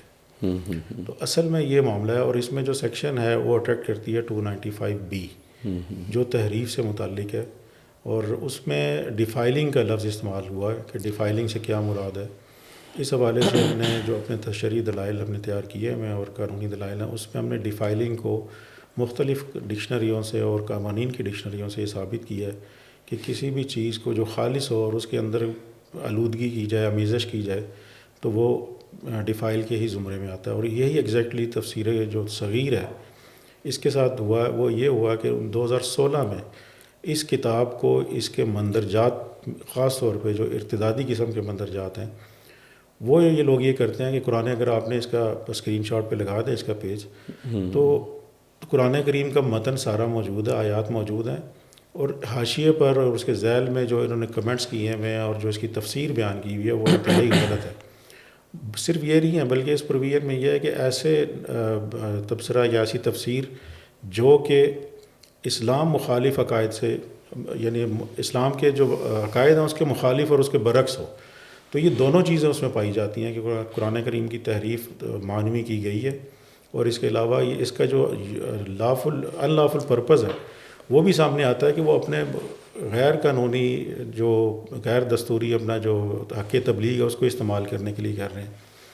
تو ان چیزوں کو سامنے رکھتے ہوئے عوام کو یہ چیز سمجھنے کی ضرورت ہے کہ 295B جو ہے اس میں چونکہ ڈیفائلنگ کا ایک جرم موجود ہے اور اس کے سارے ایلیمنٹس بھی پورے ہو رہے ہیں, تو لہٰذا یہ جو شخص تھا مبارک ثانی اور دیگر جتنے بھی اس میں نامزد افراد تھے وہ اس دفعہ کی روح سے ضمانت کے مستحق نہیں تھے. لیکن ہوا یہ کہ فاضل بینچ نے نہ صرف انہیں ضمانت دی بلکہ ان دفعات کو ہی حذف کر دیا. تو اصل اختلاف یہ ہے کہ ان دفعات کو کیوں حذف کیا گیا. دوسری میں آپ سے ریکویسٹ کروں گا کہ تفسیر صغیر کا صرف سر ورق ہی اگر آپ اپنے اسکرین شاٹ پہ ناظرین کے ساتھ شیئر کریں تو اس کے اوپر باقاعدہ انہوں نے اپنے نام کے ساتھ خلیفہ مرزا محمود الدین صاحب وغیرہ لکھ کر رضی اللہ عنہ کا لفظ استعمال کیا ہوا ہے, جو کہ صرف اور صرف مخصوص لفظ ہے کہ جو اصحاب کرام رضی اللہ عنہ کے لیے تھا. تو ایسے الفاظ کا استعمال جو اسلامی شاعر اور مقدسات سے متعلق ہیں وہ باقاعدہ 298B میں باقاعدہ اس کا استعمال بھی ممنوع ہے. تو ہونا تو یہ چاہیے تھا کہ چیف جسٹس صاحب جو ہے وہ اس کا سر ورق دیکھتے ہی وہ کہتے ہیں کہ بھائی اس کو 298B کا اضافہ کیوں نہیں کیا گیا, اس کا بھی اضافہ کرتے. تو اصل میں یہاں سے کنٹروورسی پیدا ہوئی ہے کہ کیا یہ لوگ تحریف کر سکتے ہیں قرآن کریم میں, جبکہ یہ مسلمانوں کی مقدس کتاب ہے اور صرف پاکستان کے مسلمانوں کی نہیں ہے بلکہ پوری امت مسلمہ کا ایک کانسٹیٹیوشن ہے. اگر ہم ایک اپنے پاکستان کے کانسٹیٹیوشن میں کہیں پہ کاما لگا دیں یا کہیں پہ میننگ چینج کرنے کی کوشش کریں تو میرا خیال ہے کہ سپریم کورٹ کے سبھی ججز اور ہائی کورٹ کے ججز جو ہیں ان کے لیے یہ ایک بڑا مسئلہ بن جائے گا. اگر وہاں یہ مسئلہ پیدا ہو سکتا ہے جو پوری امت کا کانسٹیٹیوشن ہے, جب اس میں تبدیلی کی جا رہی ہے, اس کی غلط ترجمانی اور وہ بھی ترجمہ اور تفسیر کا نام لے کر اس میں اندر داخل کی جا رہی ہے اور گمراہ کو نظریات داخل کیے جا رہے ہیں, تو ہمیں یہ قابل قبول نہیں ہے. ڈاکٹر صاحب, تفسیر صغیر اس کے بارے میں آپ بھی کچھ ذرا ذکر فرمائیں کہ کیا ہے اس کے اندر ایسا کہ جو اتنا زیادہ مسئلہ ہے مسلمانوں کے لیے، جس کو جب کہ اس میں آیت کا ریفرنس قاضی صاحب نے دیا کہ اِنَّا نَحْنُ نَزَّلْنَا الذِّكْرَ وَإِنَّا لَهُ لَحَافِظُونَ، جب اللہ تعالیٰ نے خود حفاظت کا ذمہ لے لیا ہے تو آخر پھر مسلمان اتنے کنسرن کیوں ہوتے ہیں؟ یہ اکثر سوال پوچھا جاتا ہے کہ اللہ تعالیٰ نے خود حفاظت کا ذمہ لے لیا ہے، اب ہم اگر کنسرن ہوں گے اس میں تو اس پہ کوئی فائدہ تو ہونے والا نہیں ہے۔ تو اس پہ ذرا آپ بھی اپنا کمنٹ کیجئے، بتائیے کہ تفسیر صغیر کیا ہے اس میں، اور پھر یہ والی بات بھی کہ جب اللہ تعالیٰ نے اس کی حفاظت کا ذمہ لے لیا ہوا ہے قرآن کا، تو کیا ہمیں پھر اس بارے میں خاموش ہونا چاہیے، ہمیں اس بارے میں کنسرن نہیں ہونا چاہیے کوئی اگر اس طرح کا ٹیکسٹ چھپ رہا ہے؟ دیکھیے، تفسیر صغیر کے حوالے سے جو آپ نے ایک بنیادی بات کی ہے، تو تفسیر صغیر کیا ہے، اس پر اگر آپ اس کو قرآن کا ترجمہ کہیں تو کہا جاتا ہے کہ آپ نے خود توہین کا ارتکاب کیا ہے۔ تو دوست محمد شاہد یہ ایک مشہور قادیانی مورخ ہیں، یعقوب رفانی کے بعد سب سے بڑا مورخ قادیانیت کا دوست محمد شاہد ہے۔ تو اس نے باقاعدہ تفسیر صغیر کے تعارف پر پوری کتاب لکھی ہے۔ اچھا، تو اس کو پڑھ لیں تو اندازہ ہو جائے گا کہ تفسیر صغیر دوست محمد شاہد کے مطابق، اور اگر آپ خود تفسیر صغیر کو دیکھیں جو اس کے سر ورق پر پرنٹ ہے، تو یہ نعوذ باللہ قرآن مجید کا عربی متن چھاپتے ہیں، اس کا تحریف شدہ ترجمہ ہے اور توہین آمیز تفسیر ہے۔ یہ بنیادی بات ہے۔ جہاں تک تعلق ہے اِنَّا نَحْنُ نَزَّلْنَا الذِّكْرَ وَإِنَّا لَهُ لَحَافِظُونَ، اس آیت کا جی، تو اس میں کوئی شک نہیں ہے کہ اللہ تبارک و تعالیٰ ہی قرآن کی حفاظت فرما رہا ہے۔ اور امام رازی اور دیگر مفسرین نے اس آیت کے تحت لکھا ہے کہ اللہ تعالیٰ حفاظت کیسے فرماتا ہے، وہ حفاظت کے اسباب پیدا کرتا ہے۔ تو صحابہ کرام نے جو قرآن کی خدمت کی، پھر تابعین نے کی، اتباع تابعین نے کی، تو اللہ تعالیٰ قرآن کی حفاظت سطور کے ذریعے اور صدور میں حفظ کے ذریعے فرماتا ہے، اور صحابہ کرام رضوان اللہ تعالی علیہم اجمعین نے یہ خدمت سر انجام دی۔ تو پروردگار عالم جب قرآن کی حفاظت کرتا ہے تو اس کا طریقہ یہ ہے کہ وہ اسباب پیدا کرتا ہے۔ میں اس کی ایک مثال آپ کو دیتا ہوں کہ قرآن مجید کی یہ ایک آیت مبارکہ ہے، اور یہ سورۃ المائدہ ہے، اور سورۃ المائدہ کی آیت نمبر 44 ہے۔ اللہ تعالیٰ فرماتا ہے اِنَّا أَنزَلْنَا التَّوْرَاةَ، صحیح، بے شک ہم نے تورات کو نازل فرمایا، فیہا ہدی و نور، اس میں ہدایت ہے اور نور ہے، نور بھی ہے، یحکم بہا النبیون، اس کے مطابق فیصلہ کرتے ہیں جو اللہ کے نبی ہیں، الذین اسلموا للذین ہادوا والربانیون والاحبار بما استحفظوا من کتاب اللہ وکانوا علیہ شہداء۔ تو اللہ تعالیٰ خود فرماتا ہے کہ پروردگار عالم نے انبیاء کو، ربانی علماء کو، فقہاء کو کتاب اللہ کا محافظ بنایا ہے۔ آپ دیکھ رہے ہیں بما استحفظوا من کتاب اللہ، کہ یہ جو حفاظت کتاب اللہ ہے، اس کا ذمہ اللہ تعالیٰ نے اس عالم اسباب میں انبیاء کو، علماء کو، اور جو اس پر ایمان لانے والے ہیں ان کو پروردگار عالم عطا فرمایا ہے۔ اور یہ اس کا ڈیوائن پلان ہے کہ کبھی بھی اگر کوئی قرآن مجید میں تحریف کی کوشش کرتا ہے، دیکھیں الفرقان الحق بنانے کی کوشش کی گئی، سیرت المسیح بلسان عربی فصیح بنانے کی کوشش کی گئی، اب تو قرآن چیٹ بورڈز آ رہے ہیں، اے آئی کی وجہ سے، اے آئی قرآن آ رہا ہے۔ تو دنیا کتنی ہی ٹیکنالوجی میں ترقی کیوں نہ کر لے، اللہ تبارک و تعالیٰ جب کبھی بھی قرآن میں تحریف کی کوشش کی جائے گی، پروردگار عالم اس کی حفاظت کے اسباب پیدا فرما دے گا۔ آپ دیکھیں یہ جو سارا کچھ ہو رہا ہے تو یہ وہ ڈیوائن پلان کا حصہ ہے نا۔ تو اگر ہم امت مسلمہ اسباب اللہ تعالیٰ کبھی عالم تکوین میں کبھی انسانوں کو وہ جیسے وہ چاہے تو پتھروں سے کوئی خدمت لے لے تو وہ اسباب پیدا فرماتا ہے۔ تو لہٰذا تفسیر صغیر ایک قرآن مجید کا عربی میں متن ہے، تحریف شدہ ترجمہ ہے، پلس فیمس تفسیر اور کامنٹری ہے، اور صرف قادیانیوں کو ہی نہیں، مسلمان کو بھی یہ کام کرنے کی اجازت نہیں ہے. یعنی یہ امپورٹنٹ بات ہے, امپورٹنٹ بات ہے کہ یہ کام اگر کوئی مسلمان بھی کرے گا تو وہ بھی قابل گرفت ہوگا. یعنی یہ مسئلہ اس کو صرف نظر کرتے ہوئے کہ مائنورٹی ہیں یا غیر مسلم ہیں, جو کوئی بھی کرے گا, چاہے مسلمان ہے, چاہے وہ غیر مسلم ہے, چاہے وہ زندیق ہے, یہ میٹر نہیں کرتا. یہ ایک سیپریٹ ایشو ہے. یعنی اس ایشو سے ایک سیپریٹ ایشو ہے کہ اگر مسلمانوں کی کسی بھی ریلیجس ٹیکسٹ پہ توہین رسالت کوئی بھی کرے, چاہے وہ غیر مسلم کرے, چاہے وہ مسلمان, اس کو سزا ملے گی. تو قرآن کی توہین کوئی بھی کرے, صحیح, اس کو سزا ملے گی. تو یہ ہے سارا مسئلہ جو آڈینس کو ہم یہی بتانا چاہتے ہیں کہ یہ مسئلہ صرف یہاں تک نہیں ہے کہ ہم چلیں ان کو ایکسیپٹ کر لیں بطور انسان کے. مسئلہ یہ ہے کہ جب بھی یہ رہیں گے, کسی بھی سوسائٹی میں رہیں گے, یہ اپنے ریلیجس ٹیکسٹ جو ہیں ان کو پڑھتے رہیں گے. ظاہر بات ہے وہ اس پہ ایمان رکھتے ہیں اور اس ریلیجس ٹیکسٹ کو وہ پھیلاتے بھی رہیں گے, اور یہ سلسلہ مطلب ختم نہیں ہوگا. اور جو ریلیجس ٹیکسٹ ان کا ہے وہ بائی ڈیفالٹ جو ہے وہ بلاسفیمس ہے. اور دیکھیں آن لائن مختلف ویب سائٹس پر اگر یہ اویلیبل ہے اور ہے تو مجھے آپ بتائیں کہ کیا یہ مسلم دنیا کے لیے ایمان کے حوالے سے تھریٹ نہیں ہے؟ بالکل ایک تھریٹ ہے. مریم جمیلہ پہلے بہائی ہو گئی تھیں, پھر مسلمان ہوئیں. ان کو تو معلوم نہیں تھا کہ بہائی مسلمس نہیں ہیں. صحیح بات. تو یہ امپورٹنٹ بات ہے. اور یہ ٹرانسلیشن بھی ہو رہی ہیں. اب تو یہ ہے کہ ان کی جو ریلیجس ٹیکسٹ جو خاص طور پر ان کی تفاسیر کی ٹرانسلیشن ملٹیپل لینگویجز میں ہو رہی ہیں, اور اگر وہ لوگ جو ہیں اگر ایکسیپٹ کریں گے تو یہ مسئلہ ہوگا. ایک اور پوائنٹ یہ جو ڈاکٹر صاحب نے ابھی بات کی نا کہ قرآن کی حفاظت کا ذمہ اللہ نے اپنے آپ پر لیا ہوا ہے, تو کیا مسلمان فرد جو ہے وہ ہاتھ پر ہاتھ رکھ کر بیٹھا رہے؟ ایسا ہرگز نہیں ہے, بلکہ شریعت کے جو 5 مقاصد بیان کیے گئے ہیں, کچھ نے 6 کیے ہیں, کچھ نے 5 بیان کیے ہیں, اس میں سب سے اہم اور مقدم ترین اور اولین جو مقصد ہے وہ حفظ الدین ہے, کہ ایک فرد مسلمان اس کے اوپر لازم ہے کہ وہ اپنے خود دین کا اور دین کے جتنے بھی ذرائع ہیں اس کا وہ محافظ ہوگا.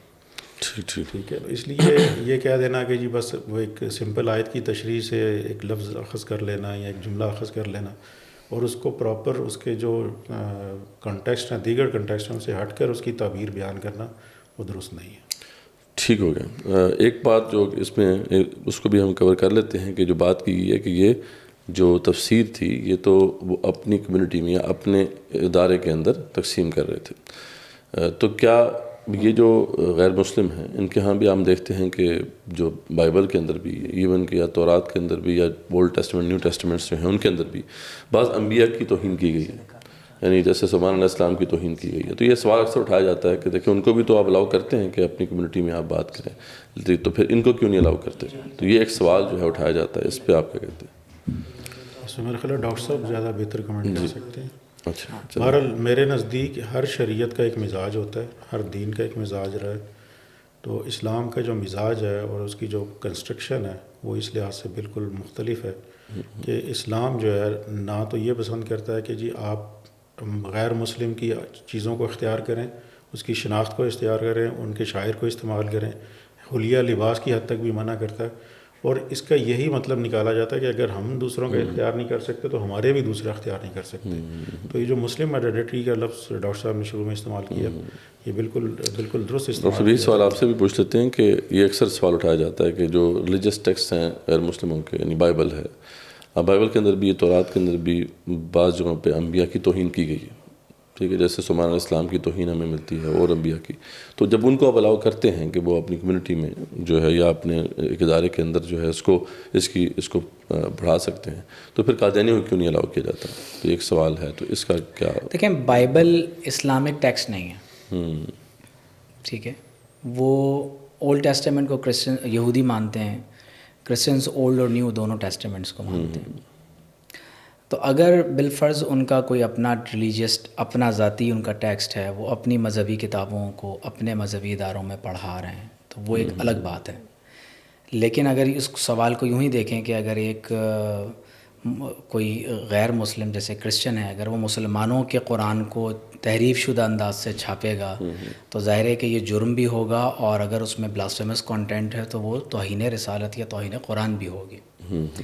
تو اس لیے اس دونوں میں فرق رکھا جائے کہ جیسے بھگوت گیتا ہے یا مہا بھارت ہے یا اولڈ اور نیو ٹیسٹمنٹس ہیں, تو ظاہر ہے کہ اگر کوئی شخص ان کو اپنی مذہبی کتاب کے طور پر دیکھ رہا ہے, اور یہ ہماری بنائی ہوئی کتابیں تو نہیں ہیں, وہ ان کے اپنے ریلیجیس اسکرپچرز ہیں, تو اگر وہ اپنے مذہبی اداروں میں ان کی ترویج و اشاعت کرتے ہیں تو پاکستان کے قانون کے مطابق تو ان کو اجازت دی گئی ہے.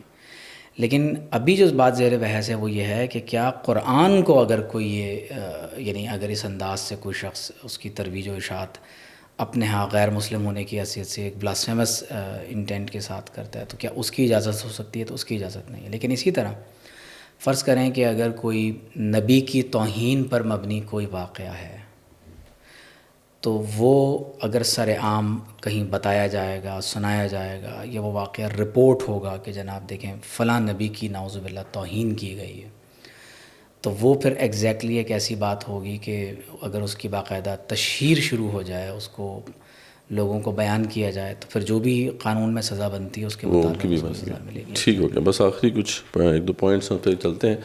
اچھا ایڈوکیٹ عبدالرحمان صاحب، آپ ذرا یہ اس کا بتائیں کہ جو قاضی فائز صاحب نے ڈیسیژن دیا اور اس کے اندر یہ بات لکھی کہ اگر تو ان آیات کو دیکھا جاتا تو اس کی ایف آئی آر ہی نہیں کٹنی چاہیے تھی.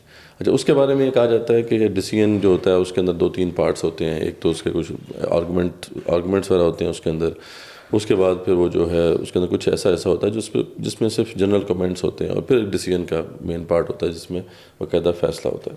تو یہ جو بات انہوں نے کی ہے، یہ کہا جا رہا ہے کہ یہ تو صرف ایک جنرل کمنٹ ہے، تو کیا اس کا امپیکٹ ہوتا ہے یعنی لوور کورٹس کے اوپر، یا مطلب خاص طور پر سپریم کورٹ کا جو ڈیسیژن ہوتا ہے اس کی کیا اہمیت ہوتی ہے؟ ذرا یہ بھی واضح کریں کہ اس کی اہمیت کیا ہوتی ہے اور اس کا کیا امپیکٹ ہوتا ہے لوور کورٹس کے اوپر ان ڈیز ٹو کم، یعنی جس میں بعد میں جو ہے اگر اس طرح کے کیسز آتے ہیں لوور کورٹس کے اندر تو کیا سپریم کورٹ کا جو ڈیسیژن ہے اس کو ریفر کیا جاتا ہے یا اس کی کیا امپورٹنس ہوتی ہے اس حوالے سے؟ تو یہ بھی واضح کیجیے. دیکھیں، جب بھی کوئی ایف آئی آر ہوتی ہے اور اس کے اندر اس کا جو ٹرائل ہے یا اس کے بیل کے معاملات ہیں، وہ نچلی ماتحت عدالتیں جو ہیں وہ اس کا فیصلہ پہلے کرتی ہیں.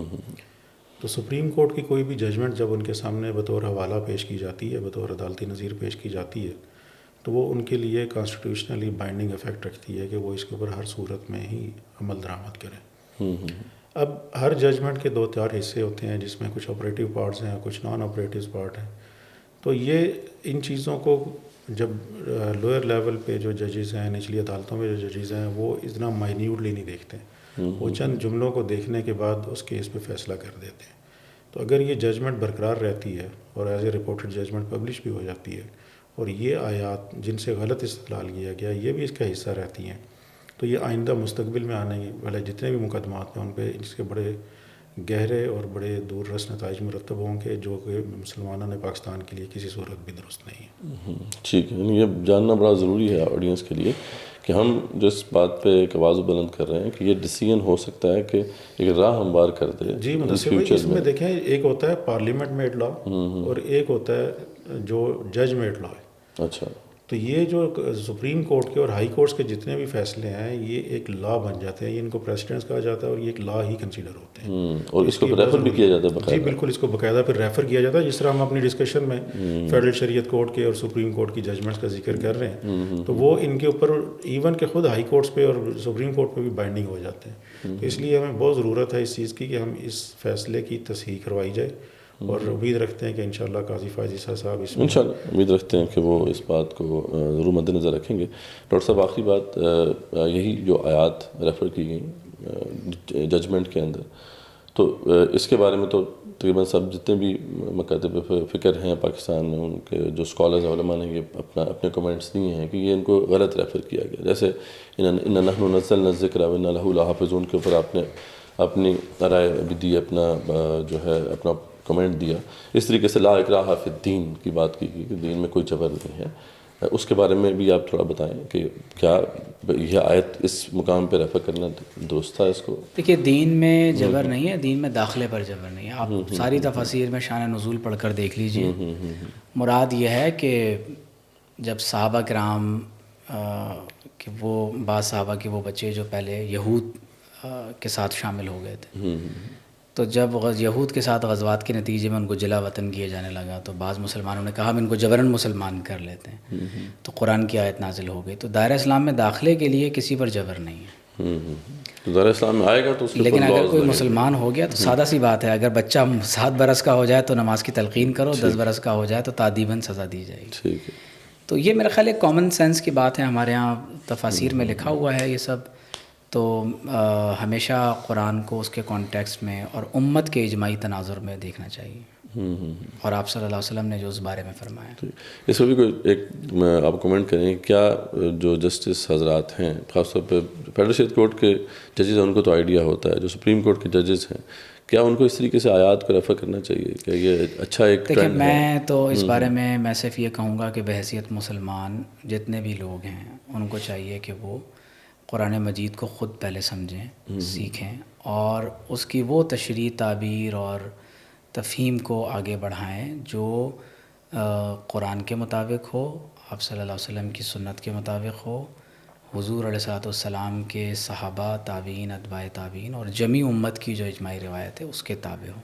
صحیح، اگر ہم قرآن مجید کی کسی بھی قسم کی تشریح اور توضیح قرآن کے اجماعی امت مسلمہ کے جو مزاج ہے اس سے ہٹ کر کریں گے تو ظاہر ہے کہ وہ رستہ درست نہیں ہوگا، پھر لوگوں کے لیے گمراہی کا باعث یہاں بنے ایک گا۔ پوائنٹ پہ میں اور کلیئر کرتا ہوں، جو آپ نے پیرا نمبر 10 ججمنٹ کے فیصلے کے پیرا وہی 10 پیرا میں، نمبر 10 کا ہی مسئلہ ہے اس میں دیکھیں جو اس کا لفظ ہے میں وہ ریپروڈیوس یہاں پہ کروں گا کہ اگر ریاست کے حکام صرف قرآن شریف پر عمل اور آئین پر غور کرتے، تو جو میں سمجھتا ہوں کہ بنیادی جو مسٹیک ہوئی ہے ان آیات کو ریفر کرتے وہ یہ ہے کہ انہوں نے صرف قرآنی آیات پر استدلال کیا ہے، اور شریعت کے بھی اصول کے اور دستور کے بھی اصول کے خلاف ہے۔ وہ اس لیے کہ سنت سے انہوں نے استفادہ کرنا مناسب نہیں سمجھا۔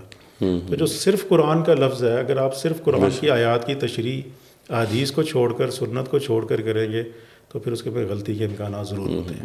یہی پیرا 10 ہے جس میں جیسا آپ نے کہا کہ انہوں نے اس میں ان کے ریفر کر دیا نا، پہلے آیات اگر پیش وہ کر دیتے تو ٹھیک تھا، لیکن انہوں نے آیات پیش کرنے کے بعد جو پیرا 10 ہے اس کے اندر یہ واضح کیا کہ کنسیڈرنگ دیز ورسز، تو اگر یہیں پہ غلطی ہوئی ہے۔ اور یہ میں کہتا ہوں شریعت انفورسمنٹ ایکٹ 1991 کی جو سیکشن 4 ہے اور جو شریعت کی ڈیفینیشن بھی کی ہے وہ قرآن کے ساتھ ساتھ سننا بھی شامل ہے۔ بالکل ٹھیک ہے، تو یہاں پہ جب آپ نے سنت کو چھوڑ دیا، صرف قرآن پہ استدلال کیا تو پھر غلطی۔ اور آرٹیکل 227 میں قرآن کے ساتھ سنت کا بھی ذکر ہے، سنت کا بھی ذکر ہے بے شک۔ اور جو ججمنٹس جو انہوں نے ریفر کی یہ پیرا 10 کے اندر جو ہم لیگل فریم ورک کے اندر جو انہوں نے کلازز ریفر کی، اس میں بھی ہم دیکھتے ہیں کہ ایک تو وہ ہے جو کہ ایک فرقے کے حوالے سے، ایک مسلمانوں کا ایک فرقہ ہے، وہ اس کے حوالے سے وہ ڈسکشن ہے، تو ذریعہ بات وہ ریفر کرنا درست تھا یا نہیں تھا اس کے بارے میں۔ اس میں اگر میرا خیال ہے کہ جو فیڈرل شریعت کورٹ کا ججمنٹ تھی مجیب الرحمان کیس میں، اس کو تھارولی ایگزامن نہیں کیا گیا۔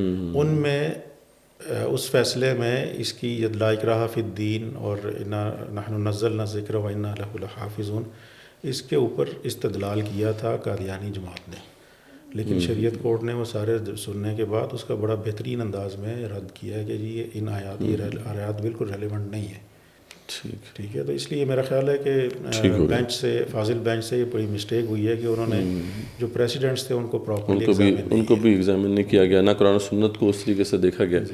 بالکل جی، تو بس اب اسٹیٹس بتا دیں، آج آپ گئے تھے تو کیا آگے اب ہمیں 2 ہفتوں کا مزید ٹائم دیا گیا ہے؟ جی بالکل ایسا ہی ہوا ہے کہ 2 ہفتوں کا مزید ٹائم نکل گیا، اور میرا خیال ہے کہ آج کی پروسیڈنگ بڑی ریلیونٹ اس لحاظ سے تھی کہ قاضی فائز عیسیٰ صاحب نے طریقہ کار طے کرتے کرتے سوال یہ پوچھ لیا کہ یہ مسلمان کی ڈیفینیشن کیا ہے، اور وہ ڈیفینیشن جب آلریڈی کانسٹیٹیوشن میں موجود ہے اور کسی بھی مذہبی جماعت کو، دیندار کو، مسلمان کو، کوئی بھی محب وطن پاکستانی ہے، اس کو اس پہ اعتراض ہی نہیں ہے، تو اس لیے ان بحثوں کو نہیں چھیڑنا چاہیے تھا، بلکہ ٹو دا پوائنٹ چلنا چاہیے تھا کہ جی ہمارے سے کہاں پہ مسٹیک ہوئی ہے، اس میں کہاں پہ شرعی حوالوں میں غلطی آئی ہے، تو اس پر چلے جاتے اور ایک ایک کر کے سب کو اتنا ٹائم دے دیتے کہ آج یہ کنکلوڈ ہو سکتا تھا۔ چلیں اب 2 ہفتے کے بعد اس کی ہوگی۔ ڈاکٹر صاحب آپ بتائیے، آپ ایک تو آپ نے پرسنل کیپیسٹی میں ایک ریویو پٹیشن ڈالی، اب لیکن آپ ممبر بھی ہیں اسلامک نظاتی کونسل کے، تو اسلامی نظاتی کونسل ایک معنی ادارہ ہے، اس حوالے سے کیا سفارشات مرتب کی جا رہی ہیں یا کیا ان کا کونسل نے اس فیصلے پر جو تحفظات تھے وہ ذکر کر دیے ہیں اور تحریری رائے اپنی دی تھی، آج ہم پیش بھی ہوئے تھے۔ اچھا تو یہ پبلش ہو گیا ہے، یہ موقف نہیں ظاہر سپریم کورٹ میں سبمٹ ہو گیا، سبمٹ ہوا ابھی پبلش نہیں۔ جی، تو میں یہ گزارش کروں گا کہ اہل علم و دانش بہت سنجیدگی کے ساتھ چیزوں کو دیکھیں، روڈوں پر فیصلے کرنے کے بجائے جو اصل کرنے کے کام ہے وہ کریں، اب آج بھی جیسے یہ بات ہوئی کہ ہر آدمی پارٹی تو بننا چاہتا ہے، تحریری کام کوئی نہیں کیا. صحیح بات. تو محض انگلی کٹا کے شہیدوں میں جی. داخل ہونے کی کوشش نہ کریں، کوئی عملی لکھنے پڑھنے کا کام بھی کریں. تو جزاکم اللہ خیر. ڈاکٹر صاحب، ڈاکٹر حمیر محمود صدیقی صاحب، آپ کا تشریف لائے تھے، آپ نے ٹائم دیا ہمیں، اور ایڈوکیٹ عبدالرحمٰن صاحب، آپ کا بھی بہت شکریہ کہ آپ نے ہمیں ٹائم دیا. ناظرین، جیسا کہ آپ کے سامنے یہ بات اب واضح ہے کہ یہ مسئلہ صرف ایک سمپل مائنورٹی کا نہیں ہے. یہ معاملہ ایسا نہیں ہے کہ ایک انسان ہے، ان کو حقوق دینے چاہیے، بلکہ اصل مسئلہ جو ہے یہ ہماری بنیاد کا ہے، یہ ضروریات دین کا ہے. ہماری جو دین کی بنیاد ہے اس کے اندر ایمان پہلے آتا ہے، اور یہ ایمان کے اگر ہمارے ایمان کے اوپر حملہ کیا جائے گا تو اس میں خاموش رہنا یہ ایک مسلمان کا شیوا نہیں ہو سکتا. اور ہمیں اس بات کو سمجھنا ہے، اس کو مد نظر رکھنا ہے کہ ٹھیک ہے ان کو غیر مسلم قرار دے دیا گیا ہے ایز پر کانسٹیٹیوشن، لیکن اس کا مطلب یہ نہیں ہے کہ جو ان کی ایکٹیویٹیز ہیں ان کو ہم انڈورس کر چکے ہیں یا وہ بھی ایکسیپٹیبل ہیں، جیسے کہ باقی غیر مسلم نان مسلمز جو ہیں ان کی ایکٹیویٹیز کو ہم ایکسیپٹ کرتے ہیں ایک اسلامی ریاست میں یا کسی بھی مسلمانوں کی ریاست کے اندر. ان کی جو ایکٹیویٹیز ہیں ان کے اندر یہ جو ان کا ٹیکسٹ ہے یہ بلاسفیمس ہے، اس کی اگر پبلیکیشن کی جائے گی یہ بھی ایک جرم ہے، اس کو جب پھیلایا جائے گا تو یہ بھی ایک جرم ہے. تو اس کو ایک سیپریٹ لائٹ میں دیکھنا ہمیں چاہیے، صرف اس اینگل سے نہیں دیکھنا چاہیے کہ مائنورٹیز ہیں، مائنورٹیز میں سے کیونکہ ایک گروہ ہے تو اس کو بھی الاؤ ہونا چاہیے کہ یہ جو ہے اپنے اس ریلیجس ٹیکسٹ کی ڈسیمنیشن کرے، یا اس پہ کوئی اتنا زیادہ کنسرن نہیں ہونا چاہیے. تو یہ بات ہمیں مد نظر رکھنی چاہیے. اور آپ کے پروگرام کے توسط سے نوجوان نسل کو ایک پیغام دینا چاہوں گا خاص طور پہ، وہ یہ ہے کہ سب سے پہلے اس پروپیگنڈے کا شکار نہ ہو کہ جی قادیانیوں کے ساتھ کوئی ظلم ہوا ہے، بلکہ قادیانیوں کی جو اقلیت ہے وہ اکثریت کے ساتھ ظلم کر رہی ہے کہ ان کے جو دین ہے، ان کے جو عقائد ہیں، ان کی جو مقدسات ہیں اس میں نقب لگانے کی کوشش کی جاتی ہے، اور اسے اللہ تعالیٰ سے اور اللہ کے رسول سے جنگ قرار دیا گیا ہے. تو اس لیے اس پروپیگنڈے کے شکار ہونے سے پہلے مطالعہ کریں، قادیانیت کو سمجھیں، پھر ان کی کسی بات کے اوپر یقین کریں. ڈاکٹر صاحب، آپ کوئی آخری کو بات کرنا آخر میں بس یہ گزارش کروں گا کہ مجموعی طور پر اہل پاکستان کو دین کی طرف رجوع کرنے کی ضرورت ہے.